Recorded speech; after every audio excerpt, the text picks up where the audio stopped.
பாமகவின் முக்கிய நிர்வாகிகளுடன் தனித்தனியாக ராமதாஸ் மற்றும் அன்புமணி ஆகியோர் ஆலோசனை நடத்தி வருகிறார்கள்.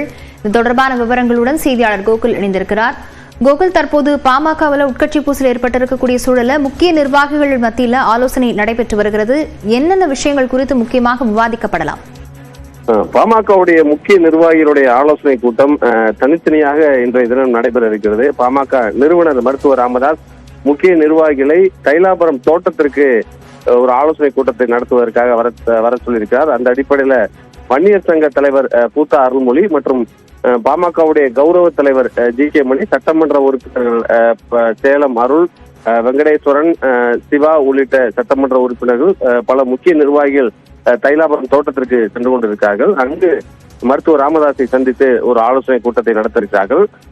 பாமகவுடைய தற்போதைய தலைவராக இருக்கக்கூடிய அன்புமணி ராமதாஸ் அவருடைய தலைவர் பதவியிலிருந்து அவரை செயல் தலைவராக மருத்துவர் ராமதாஸ் அறிவித்திருக்கக்கூடிய நிலையில அவர் மாநாட்டு திடல், அதாவது மே 11ஆம் தேதி வன்னியர் சங்கத்துடைய சித்திரை முழு நிலவு திருவிழாவை ஒரு பெரிய ஒரு மாநாடு போல நடத்த திட்டமிட்டிருக்கார்கள்.